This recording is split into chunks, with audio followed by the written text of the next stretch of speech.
Brian and Sue, when Congress failed to repeal and replace Obamacare before the August recess, they shifted their focus to tax reform. The idea of tax reform is something Republicans and Democrats can get behind, but what exactly that should look like, they don't often agree on. Washington is gearing up for its next fight, this time over taxes.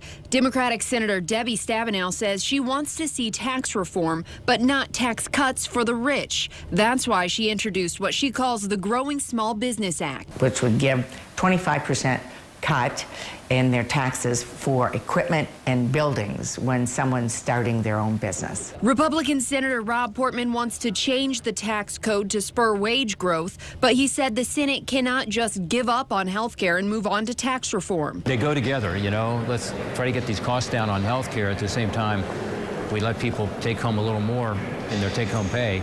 That's going to make a huge difference for our economy. Democratic senators I talked to say they're worried tax reform will turn into the health care debate all over again. They don't want Senate leadership to try and pass a bill with only Republican votes. I wish that they would look at that and say it didn't work on health care, and we won't get a good balanced product if they try to do it on tax reform. Portman said tax reform will be different. There's more agreement in the Republican family on tax reform than there was on health care, and there's more bipartisan support for doing something to fix the broken tax code. Congress faces September deadlines to pass a federal budget and raise the debt ceiling. Still, Republican leadership hopes to pass a tax reform bill this fall. We don't know exactly what a Republican tax reform bill would look like, but Senators Stabenow and Peters signed a letter saying they would not back any bill that adds new breaks for the wealthy or adds to the deficit. Reporting in Washington, Jessica Smith, 24 Hour News 8.